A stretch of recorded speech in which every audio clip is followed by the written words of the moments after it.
we're screening 2 films after this, so we want to be on time.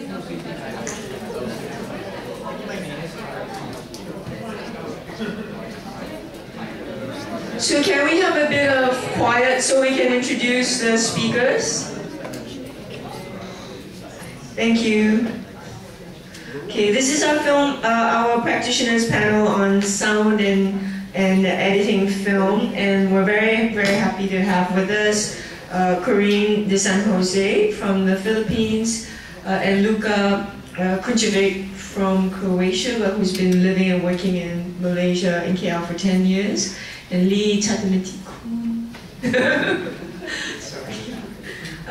from Thailand, who's worked with, I guess the most famous person you've worked with is Apit Chapong, Chatametikool. So there, you'll see they've got these fabulous bios, but what we're going to do today is we're going to show you a little bit of their works, and then what I'll do is I'll ask them some questions, and then we have a little talk here, and then after that we'll open up and you can ask them questions. Okay? Okay.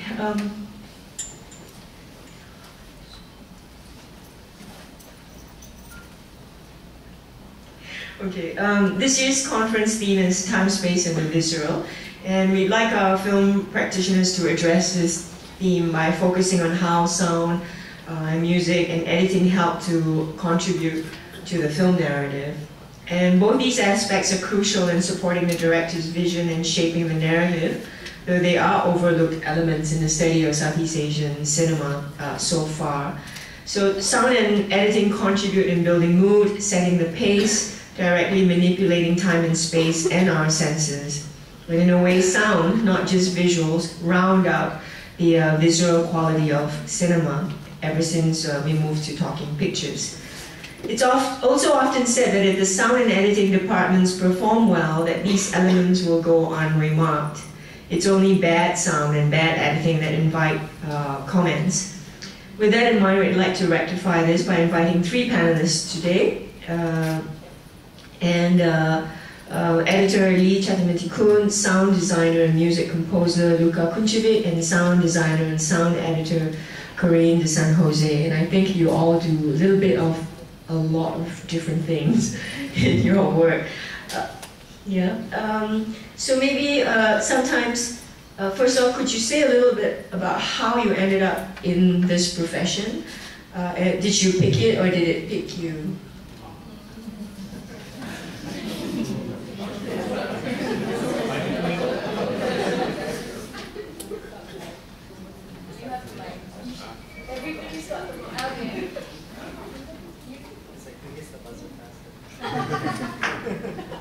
Hello everyone, my name is Luka, and the question was, I live on the 2nd floor. In Malaysia I live on the 8th, and in Croatia I lived on the 4th and the 3rd. So the question was how I ended up in this profession, and did it choose me or well, I guess it kind of chose me. You see, like my dad is a theater director, my mom is a theater actor, my stepdad is a theater and film director and TV director, and my wife's dad, my stepmom, is also an actress. So I thought like that was enough drama in the family, I should do something else. Right, so when I was about 7 or something, I heard George Gershwin, Rhapsody in Blue, and I thought like, wow, that's awesome. And from that moment I realized that I wanted to do music. I didn't know that I wanted to score for movies or anything, but I really wanted to study music and do something with music later on. So basically, when I was 17, the profession kind of chose me, because I was watching the rehearsal in the theater, and the director was wondering like who should do the music for our play, and then he just suggested that it should be me, like a kid from a high school at that point, and it was a kind of classical piece by Chekhov called Seagull. And after that I just started doing the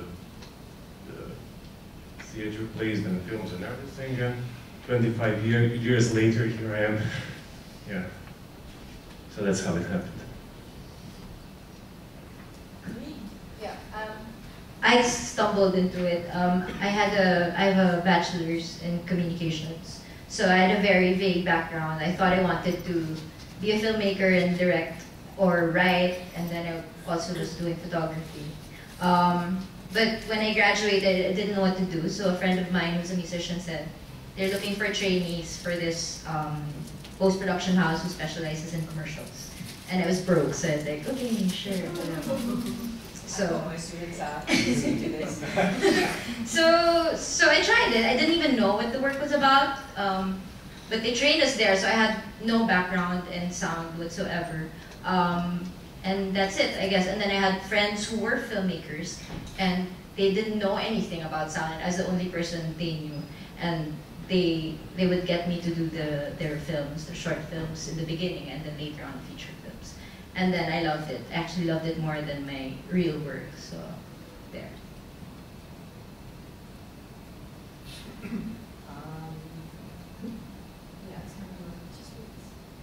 Yeah. Okay.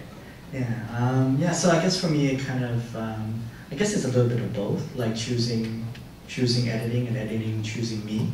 I mean, it kind of started when I was studying, and then the first film project I had to do, which was shooting film in a camera, like an in-camera edit, and I completely messed up the exposure, so I ended up with a black roll of film. So the next film I had to make, basically I shot something in a very automatic kind of mode and took it into the editing room. And it was in the editing that I found that I really fell in love with the process of making films. That actually I found that I didn't really enjoy going out shooting as much as I enjoyed being in this room and cutting strips of film, hanging them up on the wall and putting them together and seeing what came out of it. And in that moment I kind of realized that if I was going to be working on films for the rest of my life, that if I didn't get to direct, then editing would be like a very happy choice. So I guess in that sense, I think, it chose me, but, So just as a follow-up question. So that process, other famous actors have talked about having to transition from that really tactile process of working with film reels to the digital. And now, presumably you're also working in digital. What does that feel like?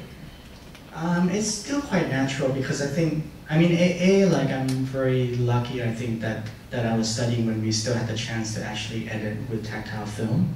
And it actually taught me a certain kind of workflow and approach to editing film, which I think a lot of people starting out nowadays, when they start out digital, they actually don't know that process. So it actually changes the way you edit. So actually I still edit digitally, but in a way that's very similar to cutting film. And I think that's maybe the big difference. I don't just kind of throw things into a timeline and start shuffling things around that a lot of younger editors do. Yeah. So sometimes the final film comes out very much in that post-production stage, right? As you were talking about. And can you tell us your experience working with Apichatpong and with other people? What that process is like? Is it much more of a partnership, much more collaborative? Yeah, because you also worked on Shutter, so how do you compare those two types of experiences? Yeah, I guess, in an ideal world, actually,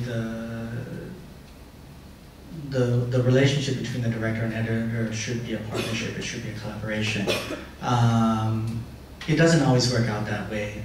Some directors are very fixated on a certain way that they think things need to be, either from not being strong enough, I think, or not being confident enough to try things out.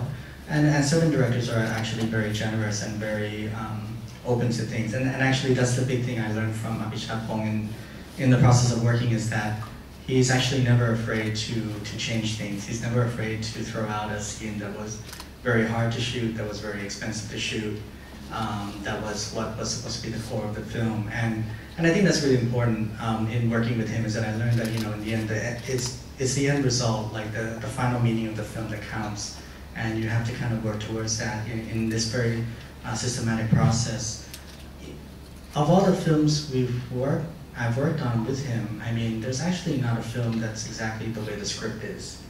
I mean, like all of them have changed dramatically. For instance, like Blissfully Yours, the first rough cut was 3 hours, and then we cut it down to like 2 hours in one day. So we just threw out a whole bunch of stuff. Tropical Malady is very different from the script. And also Uncle But Me as well has a lot of changes. So I think that it's always exciting, I guess, starting to work on these kind of editing projects to see where the film is going to end up. I mean, in terms of some of the other films, I guess what I'm interested also sometimes in editing a film is where the film ends up should be someplace that surprises the audience, meaning that when you started watching Uncle But Me from the first scene, you're not expecting it to end where it's going to end, or you're not expecting to see certain things. And I think that if the editing can keep that element of surprise somehow, that by the end of the film that you're completely enraptured and caught up in that world, then I think the film has been quite effective.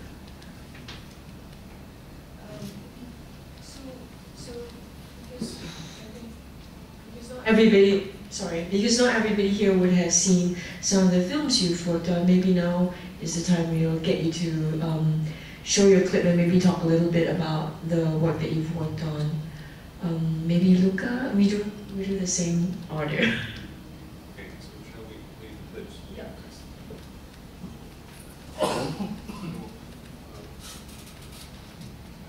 Which shows for today?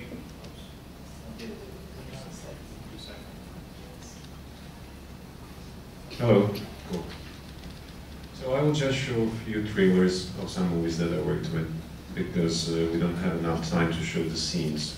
But basically the idea is to show different styles of music for totally different types of movies. So we'll play 3 or 4 trailers now.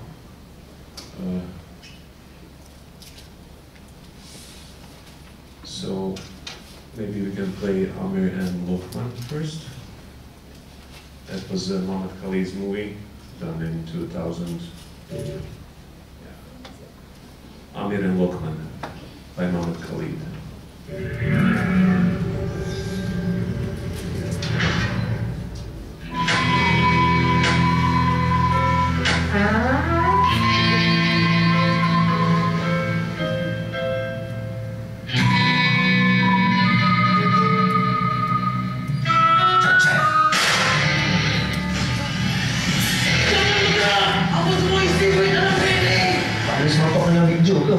Kami mana lagi nak bomba?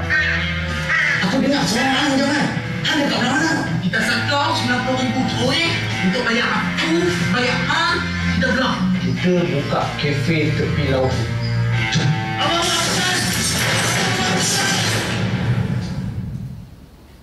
So that's more like a trailer of a trailer. It's a teaser for Amir and Lokman.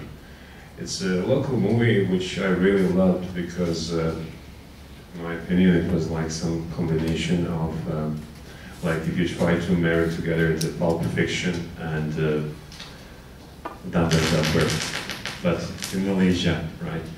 So the next one is Lelaki Harta Dunia by Liu Tat.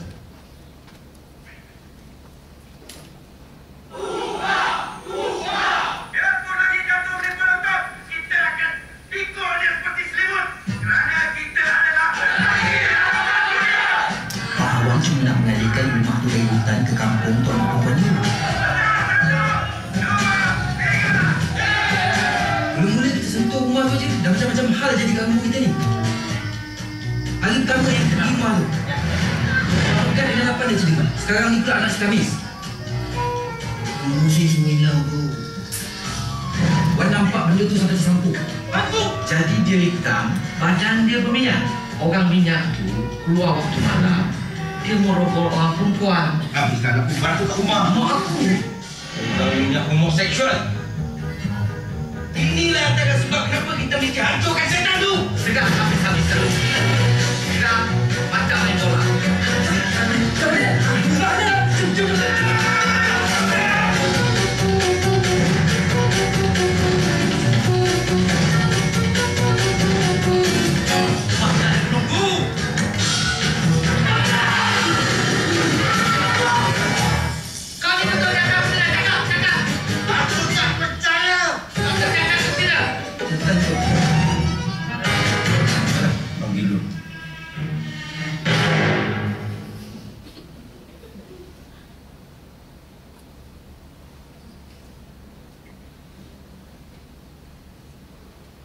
Yes, this one was directed by Liu Seng-tat, so Lelaki Taekwondo, yeah.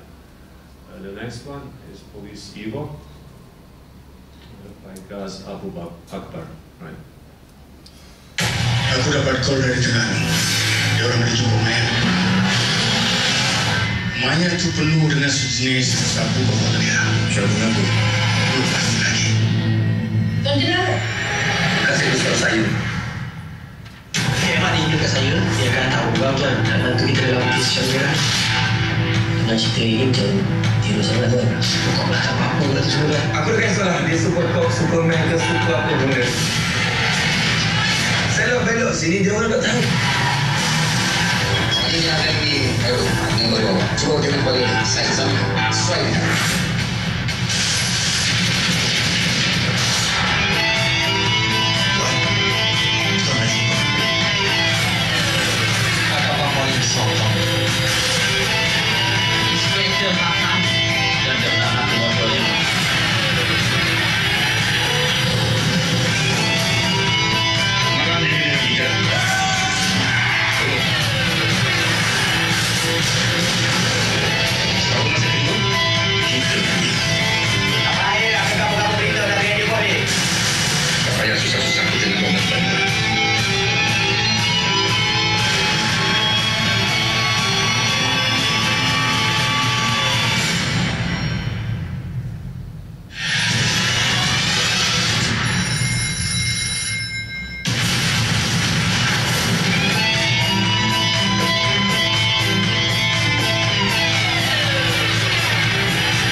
Teaser, actually not trailer, we don't have the trailer yet, which was directed by Dane Side. It will be here on Friday.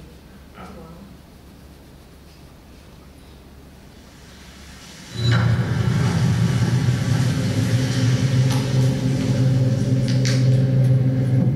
Dah, semalam ada satu lagi kes bunuh. Kata malam ada kes bunuh. Lepas dah, saya ambil kabar dia orang.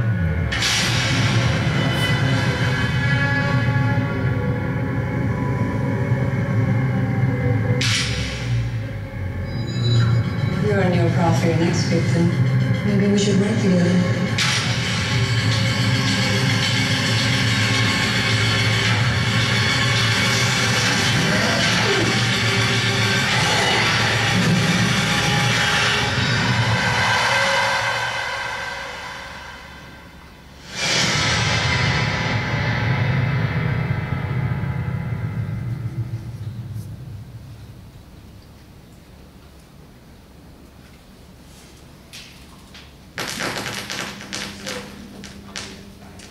I think what's very interesting is there's a diversity among the films, and for those of you who are not Malaysian, the first clip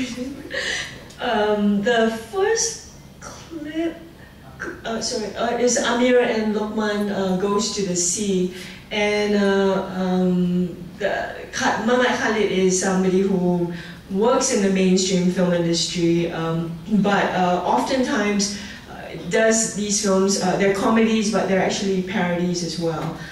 So could you say something about how it was like to work with Mama? Because it's probably quite different from working with Seng-tat on Men Who Saved the World, because Seng-tat is very quirky, very independent. Mama has a kind of, Mama's sort of playing with the, playing with in the boundary of mainstream and trying to push the mainstream to go a little bit further. Yes, well, with Mamat it was really interesting actually, because what happened was I hadn't met Mamat when I got the brief for the movie, and what happened was like I kind of, without meeting him, I scored maybe 7 or 10 minutes for the movie to show him, and what happened was after that he called and said like, okay, I really like it, whatever you did for the first 10 minutes, just do it for the rest of the movie. And he never showed up. So basically what happened was like he came for the last presentation and then listened to the whole score of the movie. And then he said like, okay, I like it and I have 2 comments and this is what you should do, right? So basically we only met then, but in the meantime I was working with the producer of the movie. But then again, it's funny that you don't meet the director that you, the movie that you're working on, right? But yeah, it was a great experience because actually everyone was happy. But in terms of comments, he didn't actually have any comments. And it's horrible, you know, like when the director tells you like, hey, just do this for the rest of the next, I don't know, 110 minutes. And what are you going to do? It's all up to you. So basically, you know, it's a great feeling of having that kind of freedom, but then again, it's not so great because what are your guidelines? And especially if you work on a movie which is in a foreign language, so I don't really speak Malay, right? But I have the subtitles. But then again, in terms of comical timing, because this is a comedy and everything, the thing is that somehow you get by. After watching it a few times, you get into the rhythm of the scene, you get to suggest things in terms of where the cues should start, where it should finish. So basically, all in all, it worked. And I love that movie. I mean, I love them all. They're all totally different, right? So totally different approach with different directors. But with Sektat, it was a different experience because I met the guy. So that was great. And yeah, then we discussed the music. But you know, sometimes like when a composer works on the movie, the director comes in with something called temp track, which means the editor, right, sometimes put the temporary music in the edit to help him edit and also to, let's say, get the feel of the scene and everything, right? So Sektat had like, I think, 5 or 6 music cues in the movie, and it was very minimal. It was like only a clarinet playing in maybe 5 or 6 places in the movie. So basically, I was really happy because I thought like, hey, this is really great. There's not a lot of music, it's in the right places, it totally works out. And it's going to be great, and it's not going to be very hard to actually score for this movie. But somehow we ended up having 42 cues instead of 5. So, you know, it happens because when you watch the movie and you feel like, okay, this is the place where the music can help the scene and everything, basically you just keep on suggesting that. And he accepted all the suggestions, so there is much more music. So can I ask about the instrumentation? Because of course it's a very European. I mean, I don't want to do this post-colonial, anti Western thing, but yeah.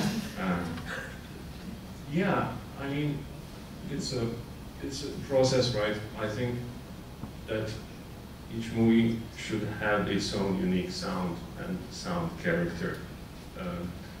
So usually I go for something which is not like generic or even not expected. But to be quite honest with you, you say it's quite European sounding, right? I try to make it a little bit local sounding, but I don't think I succeeded.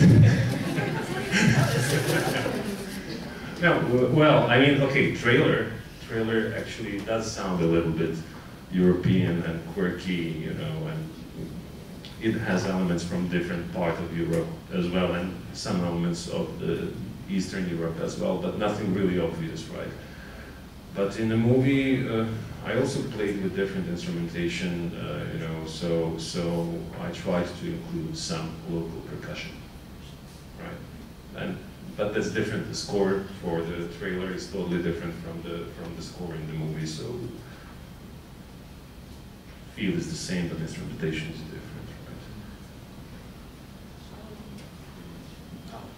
Can you say something about, Police Evil? So Police Evil is made by an upcoming youngish mainstream filmmaker, and this did really well in the box office. Yeah, I think that today that's, the one that box office record.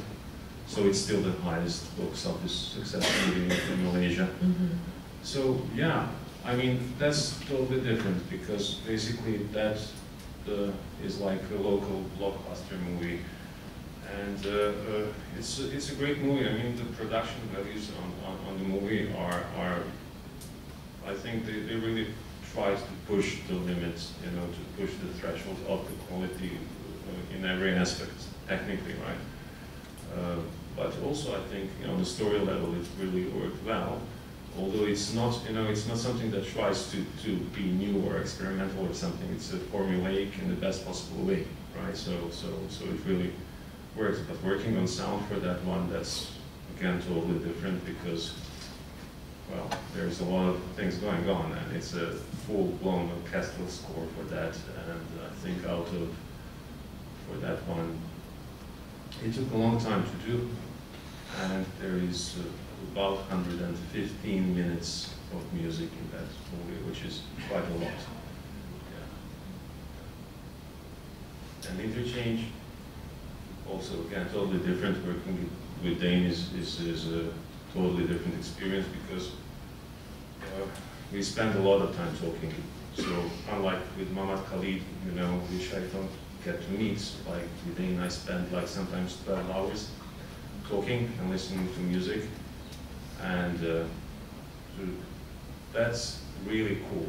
That's something I personally totally like prefer because, but also depends on the film because Interchange is really like, you know, psychologically it's very complex and it has so many layers. So the music in the movie has to have all that layers as well because otherwise, you know, it wouldn't work with the pictures. So basically we spend hours and hours talking about how to approach the scene. And usually we don't end up with anything which is obvious or which follows any rules. So in the process of composing for a movie like this, basically we make up our own rules how to approach the scoring. And it's also very interesting because what we try in a movie like Interchanges, you know, to blur the line between the sound design and the music. So that's also something that we really pay attention to. So all the movies basically are totally different experience, different approach, different people, but all of them really great. Should we show you the next screen? Can we show Violator first? Okay, so I'm showing two films, opening sequences. The first one I'm going to show is Violator. It's okay. May naramdaman daw sa area nyo niya.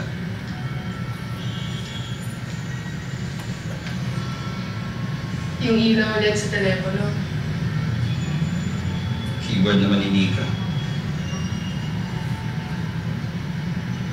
First time yun, ah. Wild.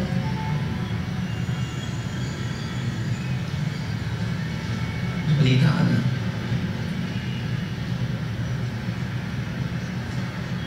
Official na daw, sabi ni Ma'am Rose. Shit. Sino raw? Kung sa atin daw pinakamarami yan.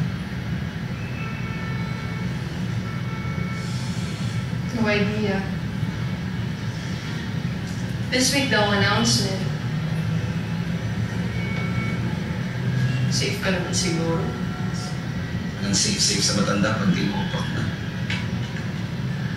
Tayo siguro ni Ichi tsaka ni Nicole. Hindi ka rin siguro. Bago-bago pa kayo eh. Kami ni Dax, delikado na. Nauna na nga si Ipi. Alam mo naman yung totoo nangyari kay Ipi, di ba? Kabaga-anak niya yun na. Ang ina.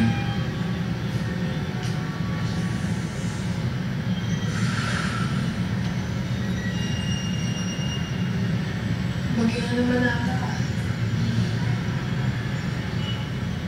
Ano kaya papakala ng pag-asa dito, no? Ang letran ba tayo? M? Metusela? Macario? Mike?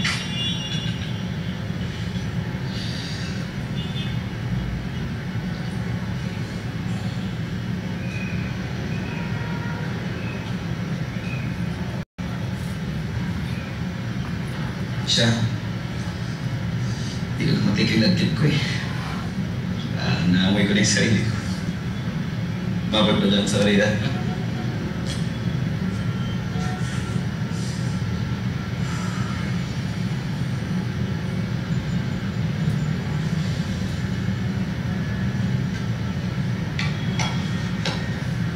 Balik na lang ako bukas. I wouldn't worry, Chong. Kanila papakawalan. Kailangan ka nila eh. Hindi lang anghel ka sa anak, Chong.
I meant to play it louder, but I'm sorry, my levels are off. Okay, the second one is On the Job. It's from On the Job. I think you guys talked about this earlier.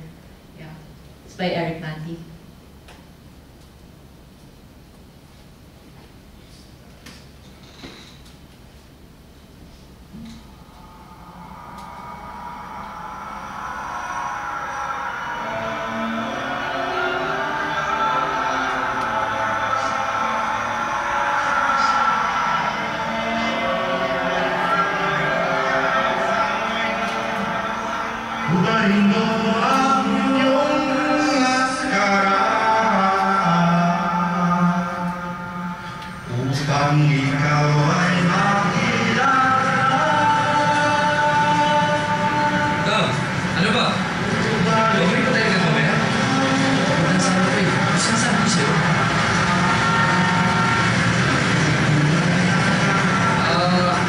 Isa ka.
sulit sa mag-ibig.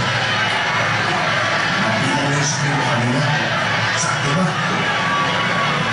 Di ba naman yun? Ang gato.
Whoa. Happy stuff. Yeah, can you please tell us a little bit about the first one? Well, the first one is from Violator, directed by Dodo Tayo.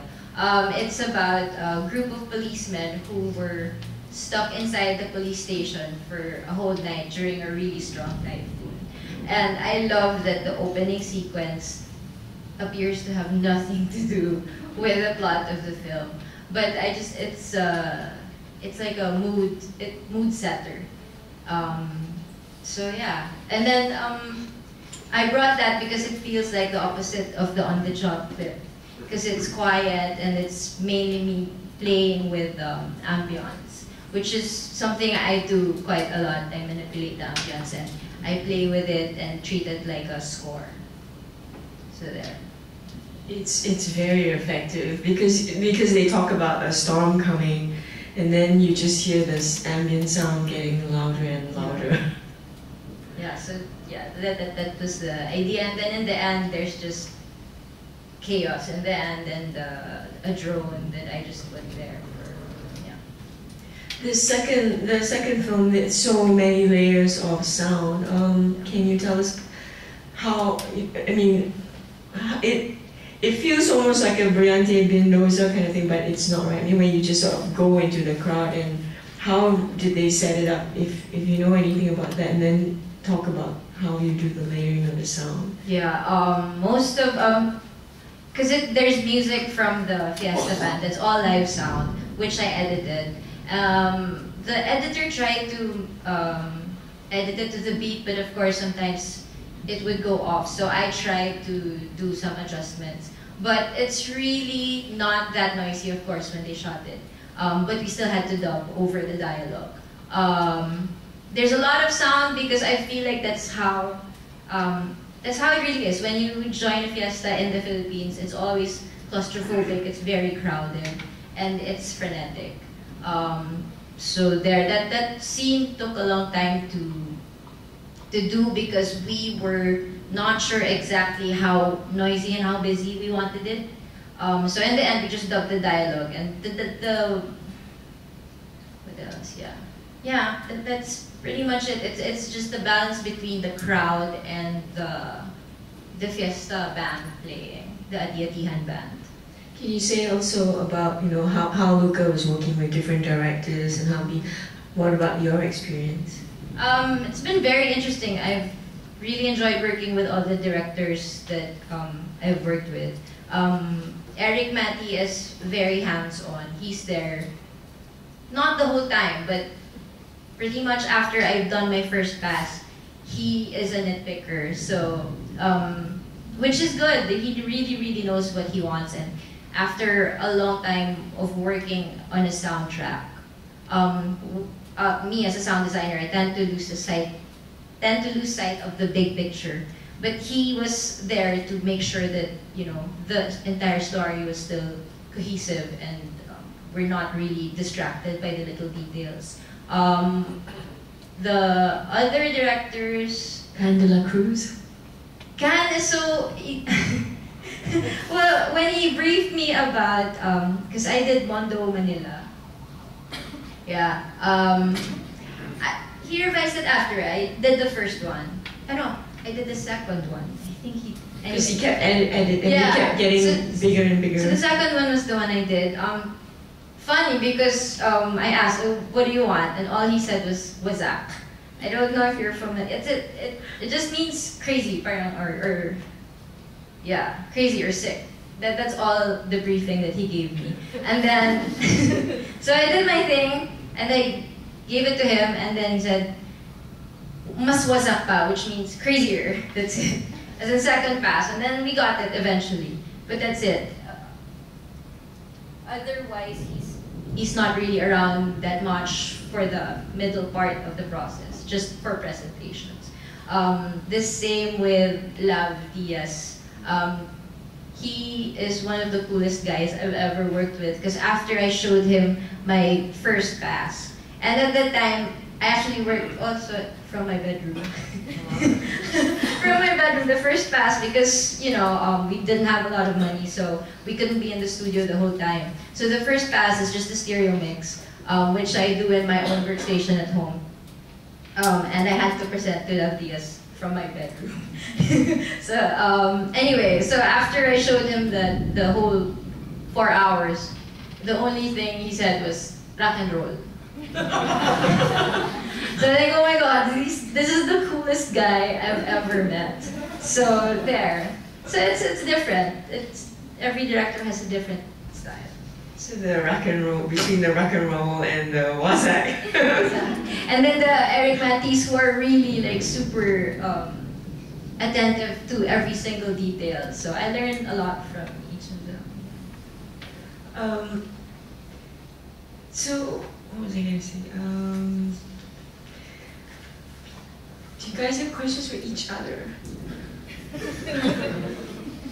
How do you find the sounds that you need?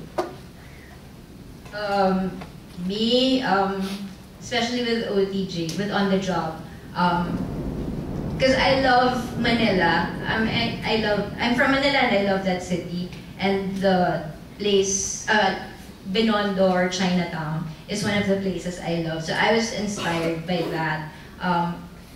Because it's so noisy everywhere you go in Manila. So it's pretty much you can stick your recorder out the window and you'll get some sort of interesting soundscape because it's never quiet there, it's really claustrophobic. So for that project, that was my idea and that was my source also, my world around me. We've had a few papers here on Philippine urban films and poverty porn. So, do you kind of use the same soundscape? I mean, does it all sound the same? Surely not in Lav Diaz films. Some of those are set in rural areas. Rural areas, of course, aren't as noisy as Manila. But for the most part, it's very similar how the sound of a place is. When you go to the provinces, it's either you get a lot of nature sound And but what you'll always get is tricycle sounds. You know, I don't like tricycle. So, and that is normally a problem for filmmakers because they can never shoot. I think we are famous for, Philippine films are famous for having bad sound. I've heard that before because, well, of course budget is an issue, but another thing is it's really a noisy place. And very, everyone lives close to each other and claustrophobic. Lots of rooster sounds. Also, well, yeah, certain areas. But yeah, so yeah. Luka, how do you pick your sounds? How do you pick your sounds? Or do you just make them? You mean the sound design part or the... Well, for the sound design part, I mostly like go with the sounds which I like to work on the sounds which don't exist. So it's not the diegetic sounds, right? Yeah. That's the word I cannot remember. And we have a workshop, right? So we spend 6 hours or 8 hours together, like since yesterday, every single time. I cannot remember the word, but this time I remember. Diegetic, right?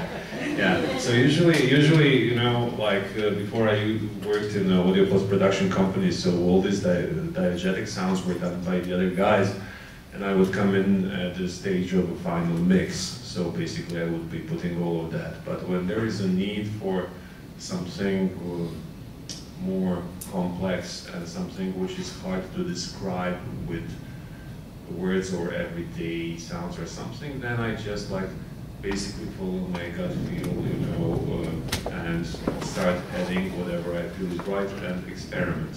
So I experiment a lot with crazy ideas, basically, and then keep whatever I think is okay and what really works the best and what really supports the picture the best. But I love layers, different layers, psychological layers of sound and also psychological layers of music, and sometimes also like when this line is blurred, which means, you know, sometimes you can have a music score which actually has sound design elements in the score already, and that's been practiced, like especially like 10, 15 years back, people do it.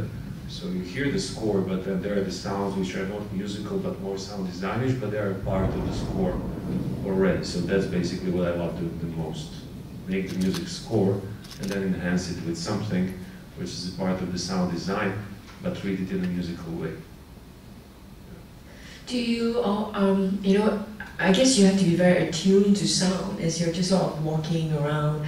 Has it become so much a part of your identity that you become like Mohsen Mahmoud's son, or like, who was being interviewed as he's driving around, and then he's like, oh, stop, wait, I've got to take this, I've got to get a location shot, this place is just too gorgeous. My dad's going to make a film, I'm going to have to get out and take a picture. Do you, you know, are you conscious of the sound that much? I think it's important for a job to be always conscious of, for instance, where you are. Anywhere I go, I'm constantly listening. Yes. And even I'm eavesdropping conversations, or I'm listening to it. Because it's important. If I remember it right, then if I store that information, I'll get it later on when I need it. So yeah, I'm very conscious of that. Yeah, unfortunately I'm conscious too, and maybe too conscious because I have a big problem with it. But it really depends on which movie I'm working on. Because like, when I was working on, it was an animated movie called War of the Worlds Collide. So basically it was like a sequel to H.G. Wells' War of the Worlds, set in alternate universe. It was also a steampunk like theme and everything, but it was very noisy. So basically the Martians are fighting the people, Earth people, and everyone is killing each other at the end. They destroy the Statue of Liberty, they bring down the Empire State Building, you know, they basically destroyed everything. So, you know, mixing that movie and being in that kind of environment for a long time, actually what happens is, you know, one day you finish working on that and you leave the sound studio, and then things start to sound really strange to you, and everything changes. So basically, you know, what happened to me after a movie like that, but no, kidding aside, I started hearing the outside world a world in layers, which means, you know, I would just take whatever I'm hearing. Okay, traffic, I'm sitting on my balcony, there is a sound from the jungle, there is a sound from the street, there are dogs, you know, there are planes. So I actually start hearing in separate channels. For some time, then it goes away, and it's fine. Yeah. This is some of the things you have to suffer on the job. On the job. Lee, any job hazards? Not so much. The other thing I think that you mentioned, which is interesting, is that for people who you know, students who want to get involved in film, the first thing is they think about is directing. How would you make a plug for them to get into editing, because we all need good editors, and get into sound, because obviously we don't have enough in many of our countries?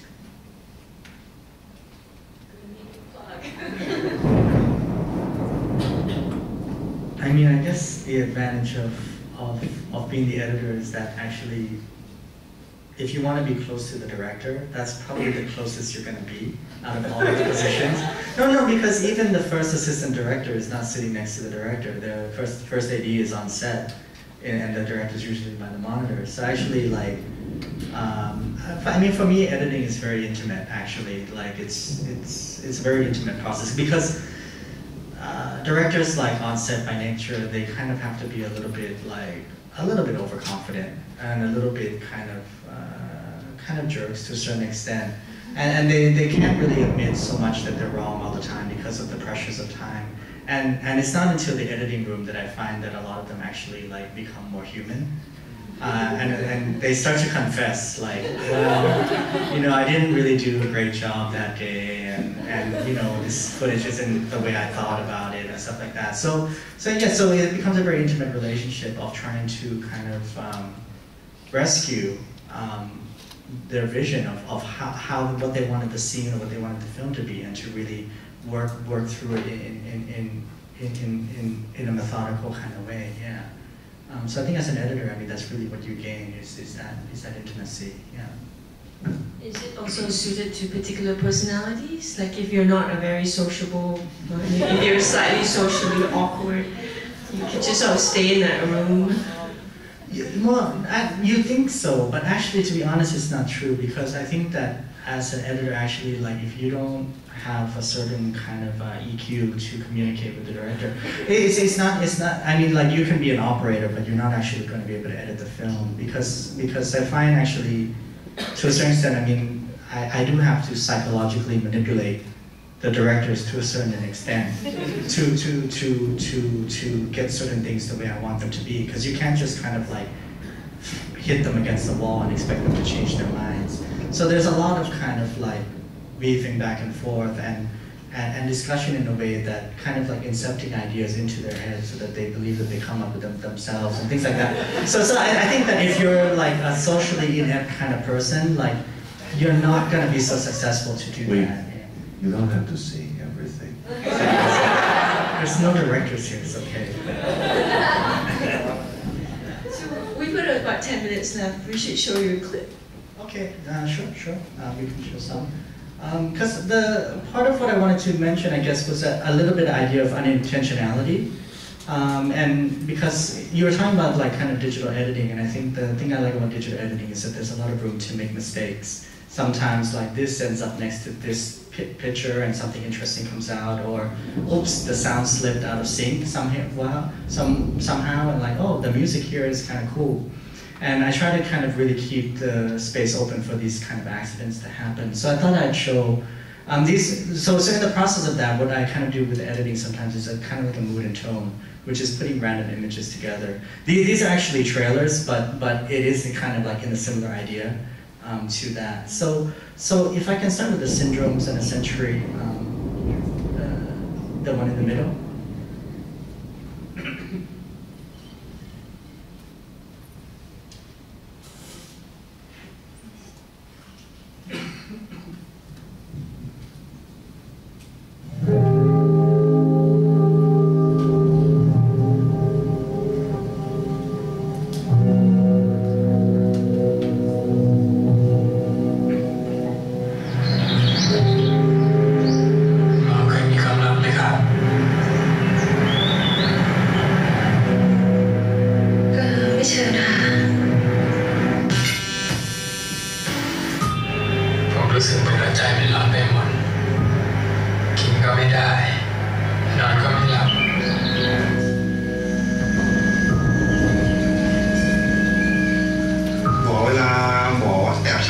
เป็นหมอจะทำยังไงครับก็ยืนอยู่หลังเสาอะแล้วก็แอบดูเขา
ชื่อแก้วนะเป็นแม่บ้านที่นี่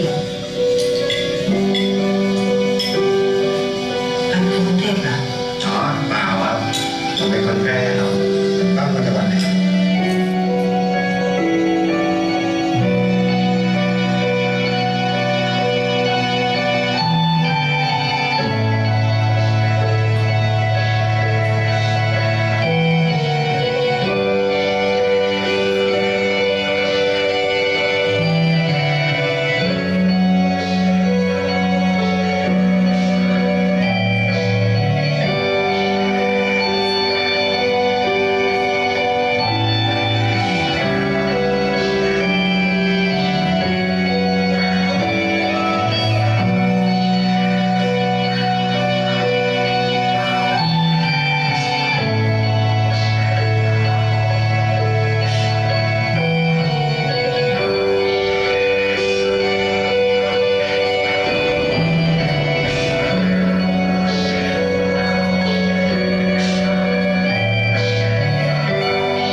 And then if you can play the concrete clouds then.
When I was your age, I couldn't wait to get out of this place.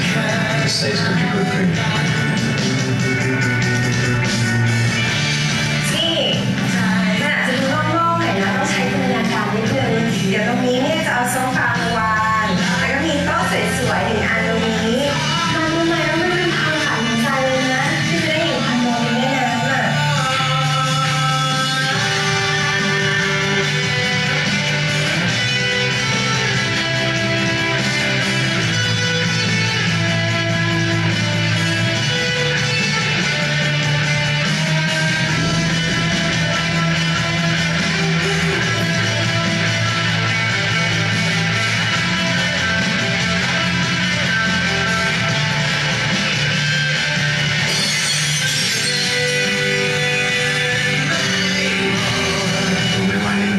จะขึ้นชีวิตมันในการพบกันมา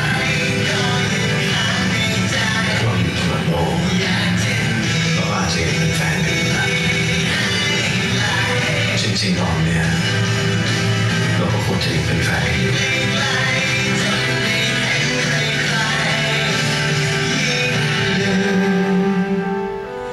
ยิ่งจำ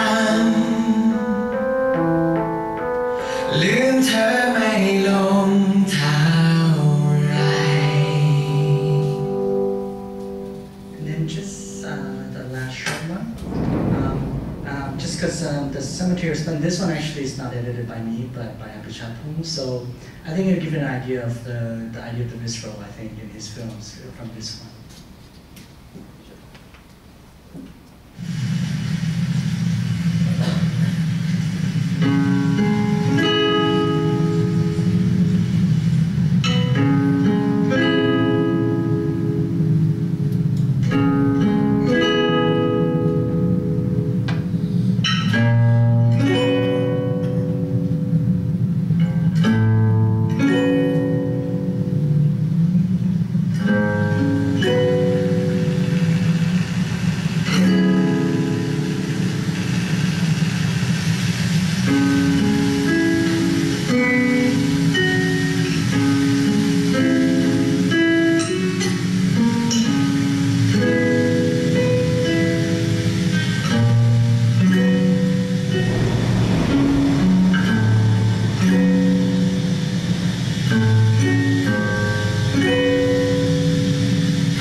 Can you say a little bit about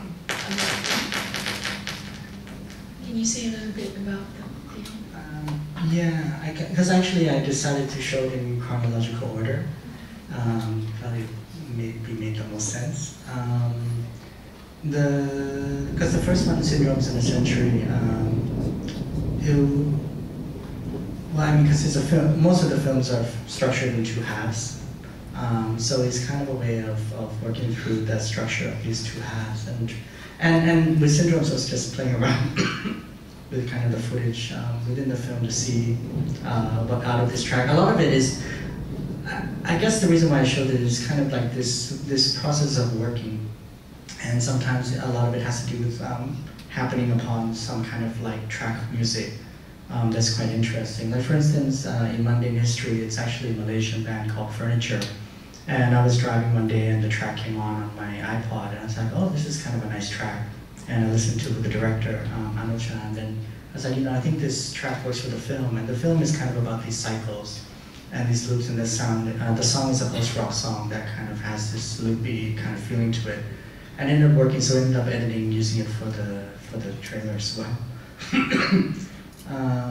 But I think in the end, for me, like the Cemetery Splendor, I think that kind of way of integrating this ambient sound with this kind of very gentleness is that kind of the character of Bobby Chapo and stuff. And kind of what I learned a lot is just to kind of find these moments in these images, this kind of, that just kind of jumps out at you, that somehow you kind of create some kind of weight out of this very ordinary actions through the process of editing.